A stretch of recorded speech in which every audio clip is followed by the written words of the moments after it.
It's an honor to have the Speaker of the House, Mike Johnson, with us. You know, Speaker Johnson, as I think about your coming on this program, I think to myself, I don't think anybody at a top level of our government has done more to try and help the state of Israel and to try and fight anti-Semitism than you. It's not Schumer. It's not Biden. It's not Harris. It's you. And you've pushed legislation to support Israel. You've pushed legislation to hold these colleges accountable. You've pushed legislation to protect college students. You've pushed legislation to help get the money and the arms to the state of Israel. You've been fought by Democrats, fought by Schumer, fought by Biden. On this October 7th, what are you thinking about all this? Because I'm sure you've thought a lot about this. Thanks, Mark. Great to be with you. Thanks for those kind words. I have been thinking a lot about this. I've been thinking about what the biggest lessons are, the things we can take away from the horrific events of October 7th. And I think it boils down to a few things. This is what we all know right now. Number one, we can't ever let our guard down, right? We can't take anti-Semitism or terrorism lightly. These are barbarians on the other side. I mean, they will do despicable things, and they have to be met with overwhelming force. And it's up to us to do that, to hold the line. Another thing, I mean, we know that our enemies will exploit American weakness, right? I mean, the Biden-Harris policy of appeasement and their constant showing of weakness on the world stage has produced all this hostility. I mean, Russia's invasion, October 7th, they all came after the botched withdrawal from Afghanistan. Massive foreign policy blunders, and showing this weak hand on the world stage is dangerous, and it has huge ramifications. And lastly, look, our biggest adversaries, China and Russia, are supporting Iran and its terror regime, right? And this fight is against Hezbollah, Hamas, and Iran itself. It's also a fight for Western civilization and global security. A strong America is good for the entire world. The bond that America has with Israel is essential. And if Israel wins in the U.S., then freedom and liberty win for everyone around the world. And if Iran wins and China and Russia win, this is all over. I mean, this is for all the marbles, and we've got to take it very seriously. And October 7th reminds us of all that. When you watch Biden and Harris and Blinken and this guy Sullivan and how they gang up against Israel, how they go against Israel behind the scenes at the UN and the EU with the French and the British, how they're literally withholding a long list of weapon systems and ammunition from Israel while they're lying about it, saying they're not, violating the impoundment of funds. It's unconstitutional. When you watch them talk out of both sides of their mouths, say, you know, we support Israel's right to defend itself. No, Israel has a right to win, doesn't it, Mr. Speaker? Not just defend itself. Yeah. Absolutely right. And they have hamstrung Israel. They've not enforced, the oil sanctions on Iran. They've empowered this.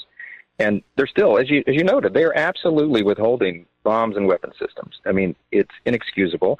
And by the way, it violates the will of Congress. I mean, we have voted to deliver all this to Israel, and they've thwarted the will of the legislative branch of the government. So it's a dangerous thing. I mean, for the sake of security in Israel, we've got an election in 29 days. I mean, we have to have a Republican Senate majority, keep the House majority, and we have to have President Trump back in the White House. We have to have strength back in the White House. I mean, Iran used to be broke. We used to enforce sanctions on them.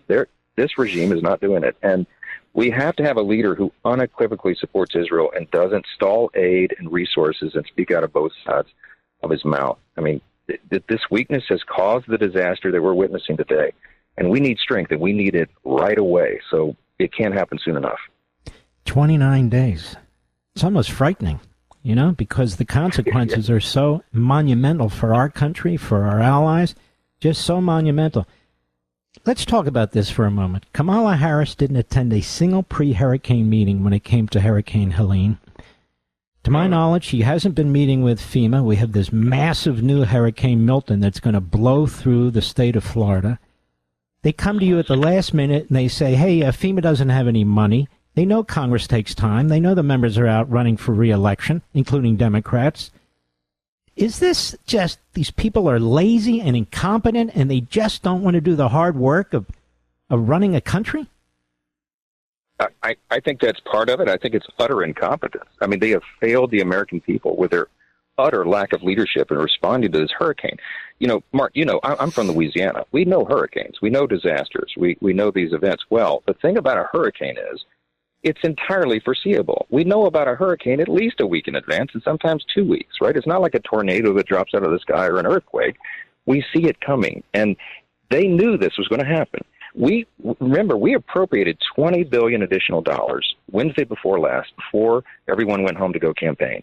FEMA has operational dollars for immediate storm, to handle the situation they have, and they've still dropped the ball. Now, we know when the states tabulate their losses and they send the request to the government, obviously Congress is going to act quickly, and it will be bipartisan. But it takes a while to tabulate all that. Right now, FEMA has the resources they need, but they're not using them. They have failed. And I hate to say this, but the American people are suffering, and some will die because of those mistakes. You're right. I mean, hundreds are still missing in North Carolina. We got 500,000 people without power and running water in the hills of North Carolina. It is inexcusable, and I think there's going to be a price to be paid for that at the ballot box. And here comes the second one right behind it. Mr. Speaker, I look at this. They told us for years the border was secure. Then they blame you guys, say the border's not secure. They tell us for years.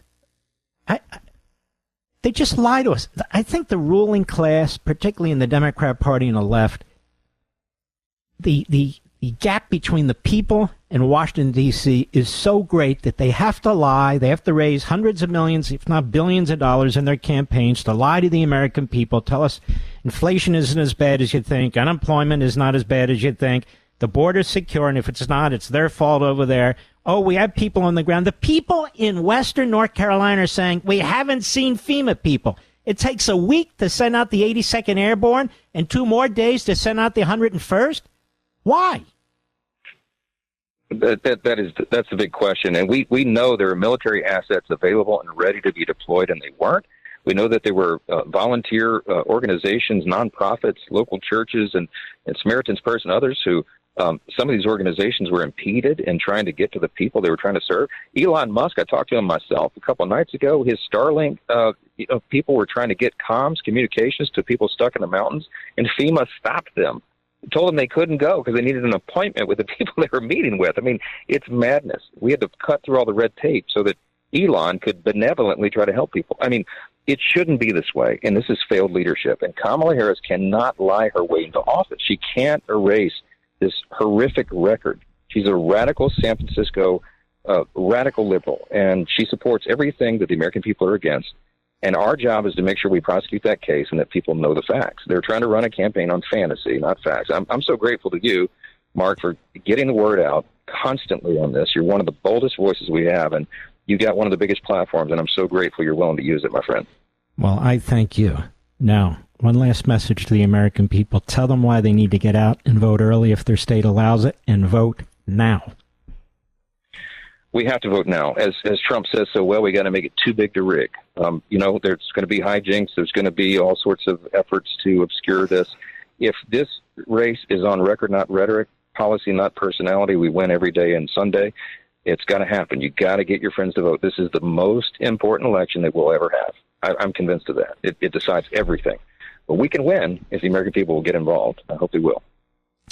President, Senate, House of Representatives, all the other down ballots, you can't forget. You got to vote. You got to vote. You got to vote early. And isn't the other reason if you vote early, then you have time to help get other people out to vote because you're already booked your vote. You've already and also people who raise money, whether it's PACs, the RNC, or candidates, they can then focus on voters they need to get out who may not typically vote. So voting early is very important for many reasons. Yes, it's a great investment of time and resources because you're right. When those votes are banked early, then we can divert those resources to chasing other ballots and getting other people's votes in. So the more people that vote early, the better off it is. And Democrats have done that better than us in the past. I don't think it's going to be true this year. I think Republicans are going to vote early and get it done. We're counting on that. All right, Mr. Speaker, thanks for your great work, and you are doing great work. God bless you, my friend.